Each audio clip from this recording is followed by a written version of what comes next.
Hello everybody, कैसे हो सब लोग। कैसे चल रही है तैयारी सबकी? बढ़िया ही चल रही होगी। और अपन ई और आर ओ के लिए एक्ट पढ़ रहे थे, राजस्थान नगर पालिका अधिनियम 2009, जिसमें अपनी 2 क्लासेस हो गई और तीसरी क्लास आज है। थोड़ा सा पीछे रिवाइज करते हुए आगे चलते हैं। हमने पढ़ा, स्पष्टीकरण पढ़ रहे थे, जिसमें हमने पढ़ा कि कलेक्टर सीमा निर्धारण करता है। उसके बाद में हमने ये पढ़ा कि अगर कोई नगर पालिका थी और उसको हटा दे और उसको पंचायत में भी ना डाले, ना नगर पालिका में डाले, तो उसकी संपत्ति कहाँ जाएगी? तो राज्य सरकार के पास जाएगी और उसी का दायित्व रहेगा कि वहां पर विकास करें। इतनी बातें हमने पढ़ी। उसके बाद में हमने ये पढ़ा कि एक गांव है, या कह सकते एक पंचायत है, जहाँ पर पंचायत का क्या है, अधिकार है, पंचायत का ही अधिकार है, और वहां से हटाकर उसको नगर पालिका में डाल दे। कहाँ पर डाल दे? नगर पालिका में डाल दे। और नगर पालिका कहाँ पर आता, मैंने बता दिया, शहर में आता, सिटी में आता, तो वहां पर डाल दे। तो उसके क्या क्या नियम रहेंगे, क्या कर्तव्य रहेंगे, और वो सारी बातें हम पढ़ने वाले थे। जिसमें हमने पहला पढ़ा कि वो अब गांव नहीं कहलाएगा। क्या नहीं कहलाएगा? वो गांव, क्योंकि गांव से तो हट गया, वो हटा नहीं हटा। पहले पंचायत में था, तो पंचायत में हटा के हमने नगर पालिका में डाल दिया, तो गांव तो अब रहा ही नहीं। और दूसरी बात पड़ी, जब गांव रहा ही नहीं तो उस पर अधिकार किसके रहेंगे? पंचायत, नगर पालिका के। नगर पालिका के ये 2009 वाला नियम लागू करेगा ना, तो दूसरी बात पड़ी कि उस पर नगर पालिका के अधिकार रहेंगे। किसके अधिकार रहेंगे? नगर पालिका के अधिकार। ये बात अपने पढ़ी। तीसरी बात आज पढ़ने वाले थे, ठीक है? तो अब तीसरी बात लिखते हुए चले साथ में। टाइम वेस्ट बिल्कुल भी नहीं करना है, क्योंकि अब अपने पास एक एक मिनट या एक एक सेकंड का भी टाइम नहीं है, क्योंकि हर एक सेकंड में हर एक स्टूडेंट अपन से आगे निकलता है। तो लिखो इस प्रकार, तीसरा पॉइंट, कल जहां से छोड़ा वहीं से आगे लिखना। इस प्रकार नगर पालिका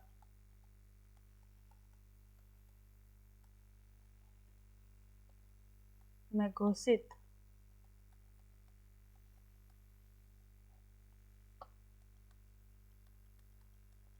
किए गए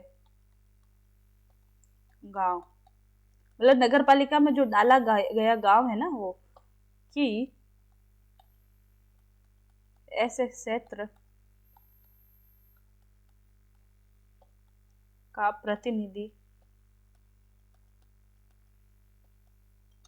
प्रतिनिधित्व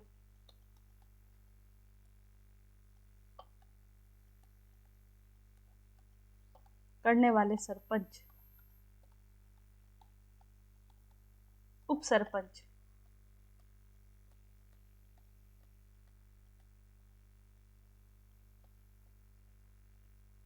वार्ड पंच या पंच या वार्ड पंच को उस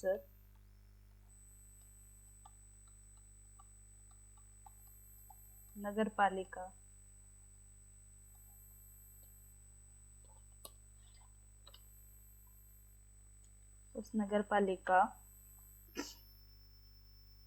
का जिसमें गांव का ऐसा क्षेत्र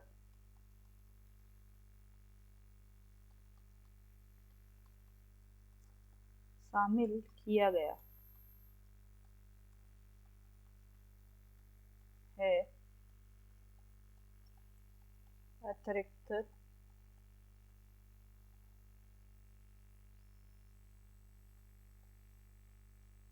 सदस्य समझा जाएगा।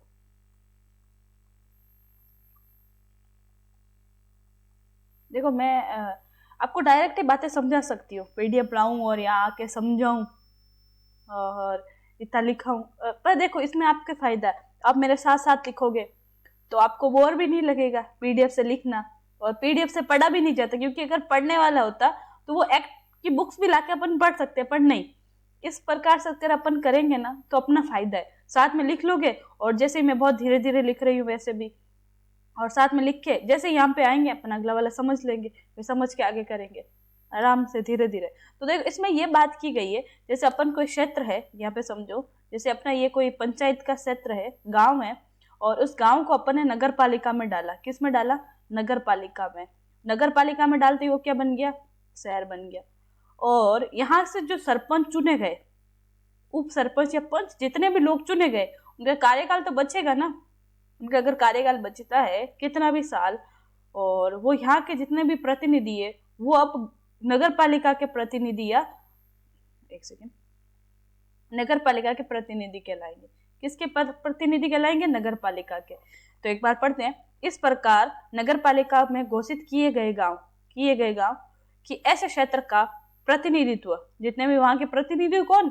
सरपंच, उप सरपंच, पंच को उस नगर पालिका का जिसमें गांव का ऐसा क्षेत्र शामिल किया गया है अतिरिक्त सदस्य समझे जाएंगे। यही बात कह रखा है कि जो गांव है, पहले गांव था, वो अब क्या बन गया?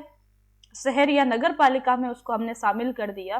तो यहाँ से जितने भी चुने गए अपने सदस्य है वो अब क्या कहलाएंगे? नगर पालिका के सदस्य कहलाएंगे। बस अब आगे लिखो पॉइंट नंबर 4। जब किसी नगर पालिका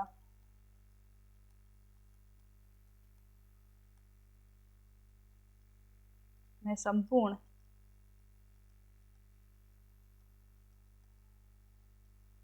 गांव इस प्रकार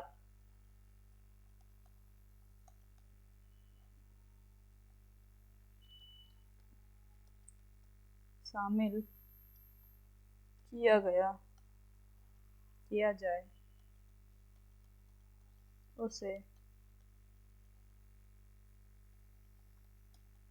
उस गांव के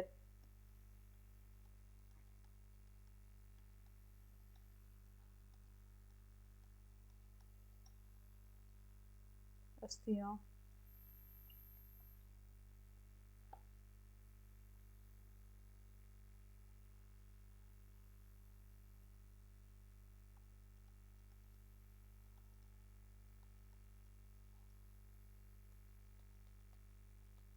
मैंने कल ही बताया जहाँ अधिकार वहाँ दायित्वों का ऐसा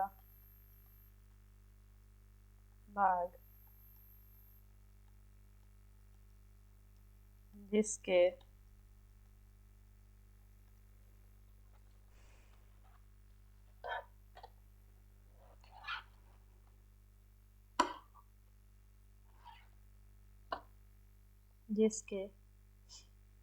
लिए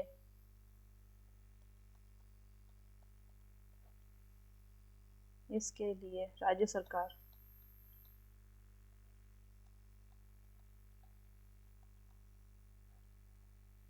निर्देश दे। ऐसे क्षेत्र के लिए घोषित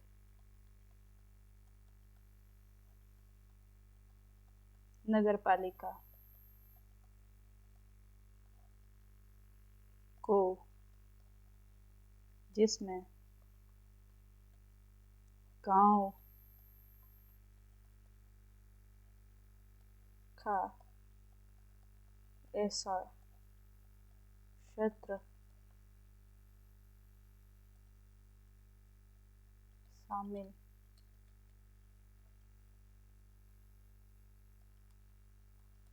किया है न्यायगत होगा। क्या बात कह रखी है इसमें?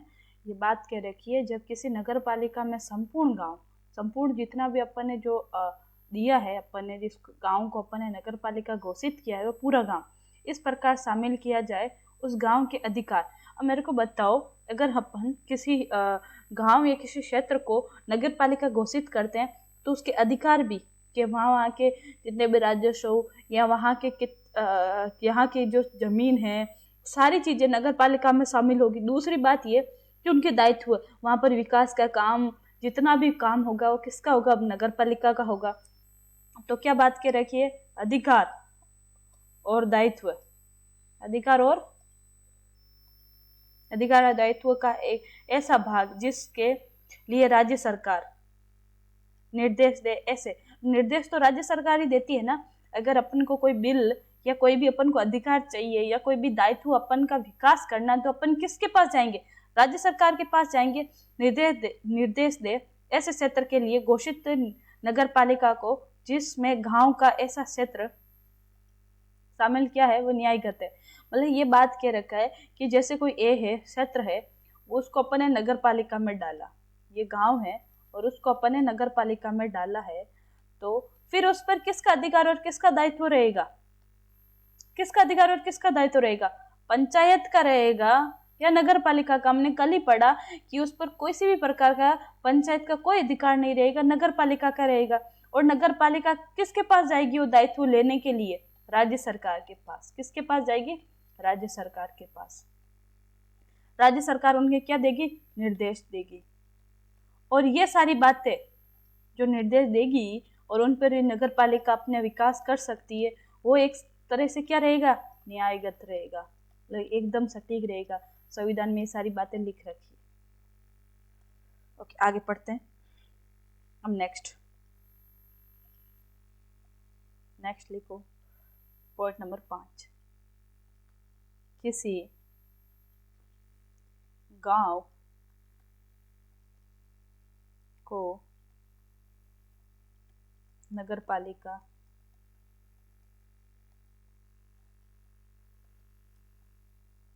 घोषित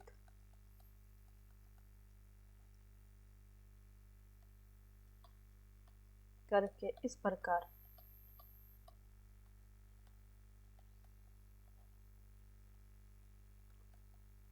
स्थापित की गई नगर पालिका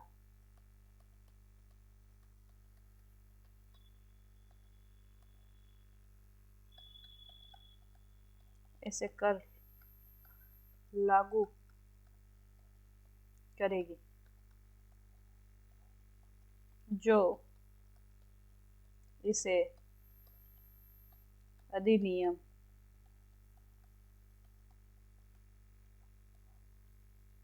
के अधीन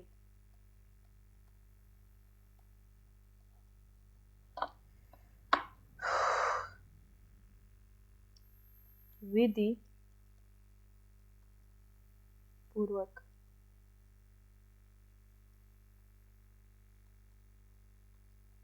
आरोपित किया जाए।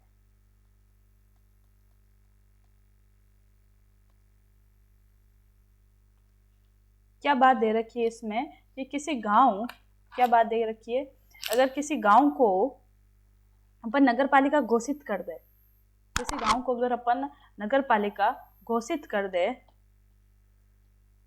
ये बात रखी है कि किसी गांव को नगर पालिका घोषित करके इस प्रकार स्थापित की गई नगर पालिका ऐसे कर, मतलब वो टैक्स लागू कर सकती है। क्या लागू कर सकती है, टैक्स लागू कर सकती है कि हाँ उचित टैक्स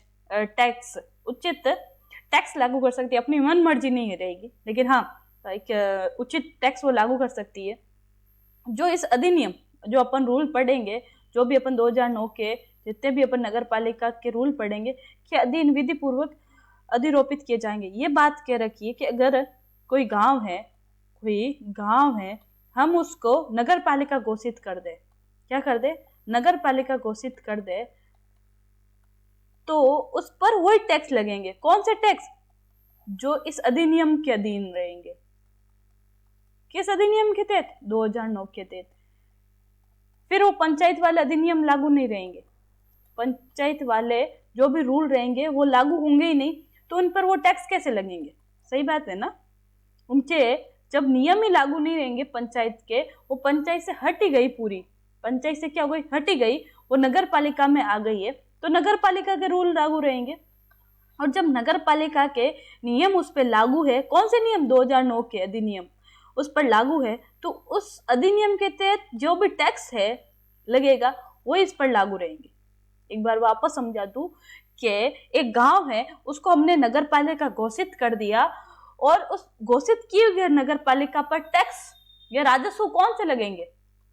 राजस्व या कर कौन से लगेंगे? जो इस अधिनियम के तहत रहेंगे। सीधी बात है, समझ आ ही गया होगा अब तक तो। अब नेक्स्ट लिखो। मैं एक बार ऐसे भी वापस लास्ट में रिवाइज करूंगी सारा। राजस्थान पंचायत राज अधिनियम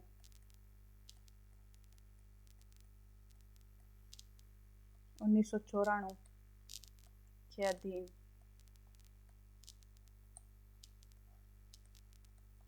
बनाए गए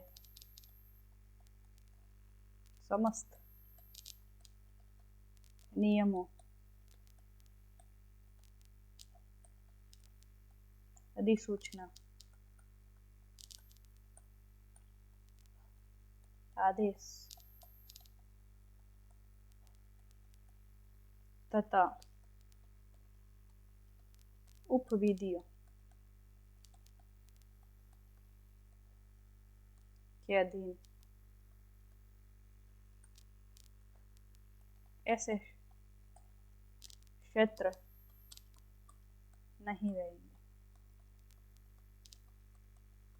इसमें क्या बात दे रखी है कि राजस्थान पंचायत राज अधिनियम कौन सा 1994 के अधीन बनाए गए समस्त नियम, अधिसूचना, आदेश तथा उपविधियों के अधीन ऐसे क्षेत्र नहीं रहेंगे। अब मेरे को एक बात बता दो तुम सभी कि हमने अगर वो पंचायत में आता ही नहीं है तो उसमें पंचायत राज के जितने भी अधिनियम रहेंगे, जितने भी आदेश रहेंगे उस पर लागू होंगे क्या? नहीं।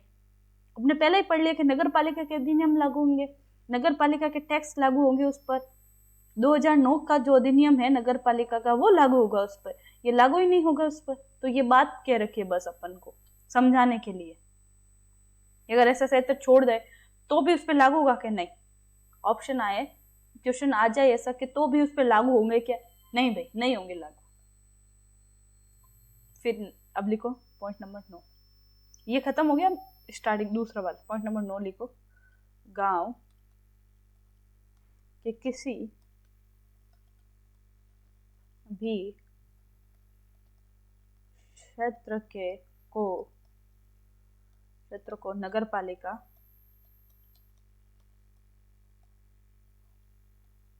में शामिल किए जाने पर या नगर पालिका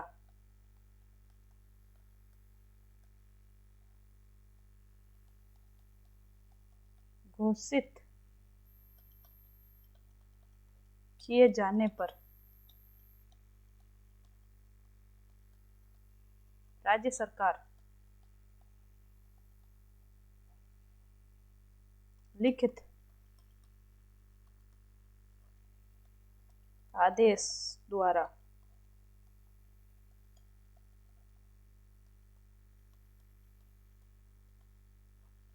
निर्देश दे सकती है, दे सकेगी, सॉरी दे सकती क्या, दे सकेगी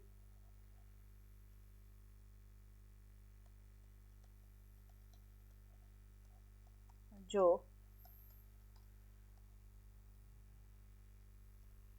आवश्यक है।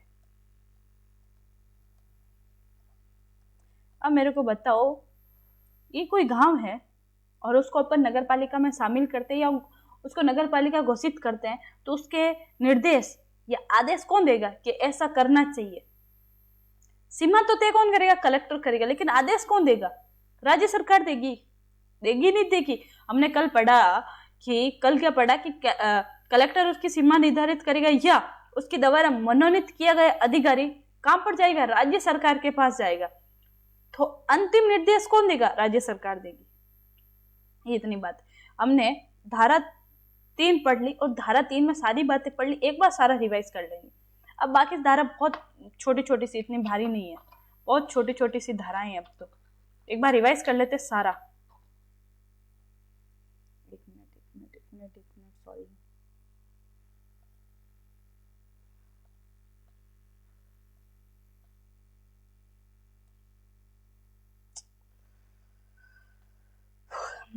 एक बार सारा रिवाइज कर लेते हैं। हमने पढ़ी धारा 3। कौन सी धारा पढ़ी? धारा 3 पढ़ी हमने। और धारा 3 में हमने क्या बात पढ़ी कि इसका गठन कौन कैसे होता है और इसकी सीमा कैसे निर्धारित होती है, मतलब परिसीमन, इसकी सीमा कैसे निर्धारित होती है, जिसमें हमने 3 बातें पढ़ी। एक बार रिवाइज कर देती हूँ मैं। पहली बात कि कोई ऐसा क्षेत्र, जैसे ए क्षेत्र है, वो नगर पालिका है ही नहीं, उसको नगर पालिका घोषित करना, मतलब नई नगर पालिका बनानी, नवी नगर पालिका, न्यू नगर पालिका बनानी। या एक ऐसा क्षेत्र जो नगर पालिका है नहीं, उसको नगर पालिका में शामिल करना। एक ऐसा क्षेत्र जो नगर पालिका है नहीं, उसको किस में शामिल करना? नगर पालिका में शामिल करना। इसके परिणाम क्या निकलेगा? नई नगर पालिका घोषित किए तो 6 माह के अंदर अंदर क्या कराना चाहिए? निर्वाचन करवाना चाहिए। और निर्वाचन कौन करवाएगा? राज्य निर्वाचन आयोग। कौन करवाएगा? आ सकता है क्वेश्चन कि नगर पालिका का निर्वाचन कौन करवाता है? तो राज्य निर्वाचन आयोग। पहली बात हमने ये पढ़ी। दूसरी बात हमने ये पढ़ी कि एक ऐसा क्षेत्र है जो नगर पालिका है, क्या है? नगर पालिका है, और उसको नगर पालिका हटा सकते हैं अपन। उसको क्या कर सकते हैं? नगर पालिका हटा सकते हैं। ठीक है, 2 बार। इसके क्या परिणाम लिखेंगे? ये निकलेंगे कि जो सदस्य है वो हट जाएंगे। सदस्यों को हटाना, इसके क्या परिणाम रहेगा? सदस्यों को हटा दे, लेकिन समय तय नहीं किया कि कब तक ये हट जाएंगे, वो गवर्नमेंट के ऊपर। उसके बाद में हमने तीसरा कंडीशन ये पढ़ा, इसमें हमने 2 टाइप के पढ़े। इसमें क्या पढ़े? 2 टाइप के पढ़े कि एक तो कि एक बड़ी सी नगर पालिका, उसको विभाजन कर दो। उसको क्या कर दो? विभाजन कर दो, ए, बी और सी, 3 नगर पालिका में बांट दो। जैसे मैं बताऊं, जैसे ये पूरी नगर पालिका एक, और उसको 3 नगर पालिका में, जैसे ये मेड़ता हो गई, इसके अंदर 30 गांव आ जाए, ये रिया हो गई, इसके अंदर 25 गांव 20 गांव आ जाए, ये बिलाड़ा हो गई, उसके अंदर 20 गांव आ जाए। इस प्रकार से पहले ये एक ही थी, उसको बांट दो। और दूसरी कंडीशन हो सकती है कि इन तीनों को एक बना दो, जैसे मेड़ता, रिया और बिलाड़ा को बनाकर एक मेड़ता बना दो। अब फिर ये सारे के सारे नगर पालिका इसके अंडर में आएंगे। ठीक है, तो ये, और इनके क्या परिणाम? इसके 2 परिणाम निकले। ये कि जो विभाजन हुई है, तो विभाजन के तहत जो सदस्य इधर रह गए वो इसके सदस्य कहलाएंगे, इस मेड़ता नगर पालिका के। फिर दूसरी बात ये की गई है इसमें कि ये जो दूसरी नगर पालिका है कि जो शेष कार्यकाल बचे, जैसे ये 7 में थी तब चुनाव हो गए, और इधर 3 साल का कार्यकाल और बचा है, तो ये 3 साल का कार्यकाल पूरा करेगा, फिर नया चुनाव होगा। ये 2 कंडीशन पड़ी एक बार ये। ठीक है, उसके बाद में हमने दूसरी नगर पालिका जो विभाजन हुई थी और उसको एक साथ जोड़ा हमने, उसमें क्या पढ़ा?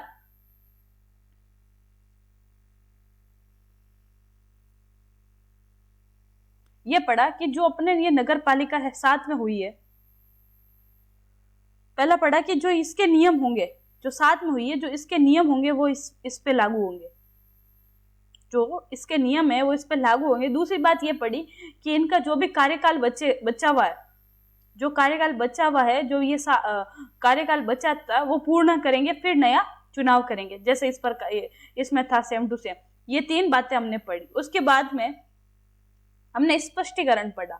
स्पष्टीकरण में हमने पहली बात पढ़ी कि कलेक्टर सीमा निर्धारण करेगा। कौन सीमा निर्धारण करेगा? कलेक्टर सीमा निर्धारण करेगा, या उसके द्वारा मनोनीत किया गया सदस्य कहाँ जाएगा?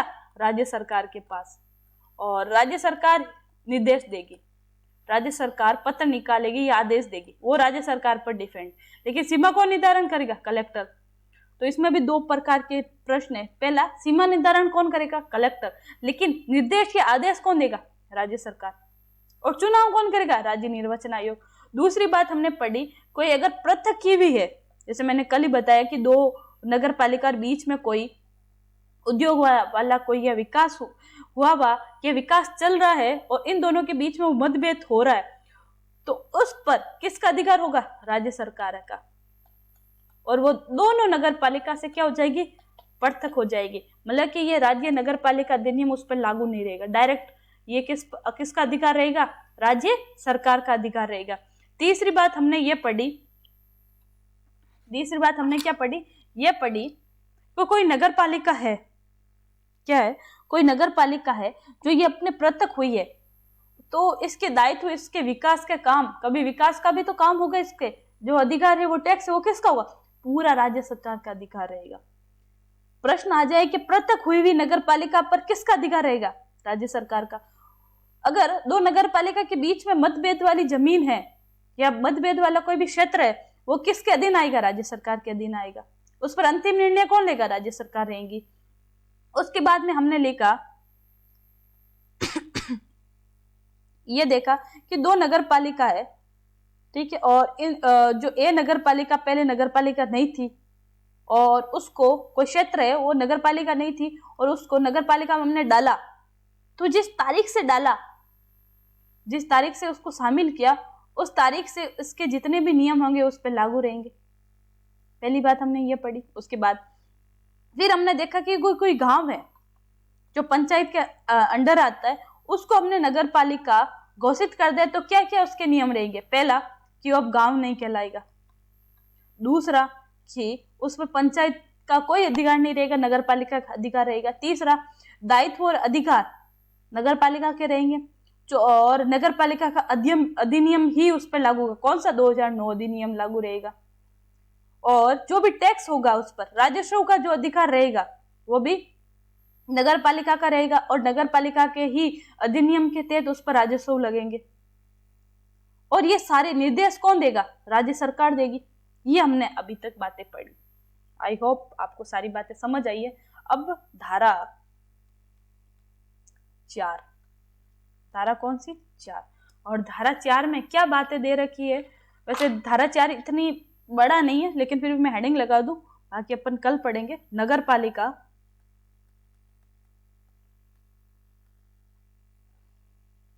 बोर्ड को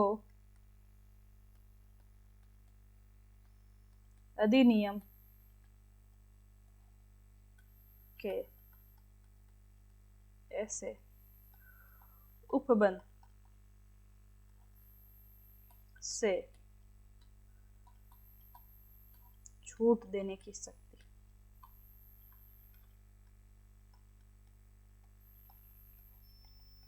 कल पढ़ेंगे। जल्दी से जल्दी 1000 सब्सक्राइब कर दो, बढ़ा दो। अब जल्दी जल्दी लाइव आ जाए हम। मैं भी वेट कर रही हूँ इस लाइव के लिए। चलो ठीक है, all the best, thank you.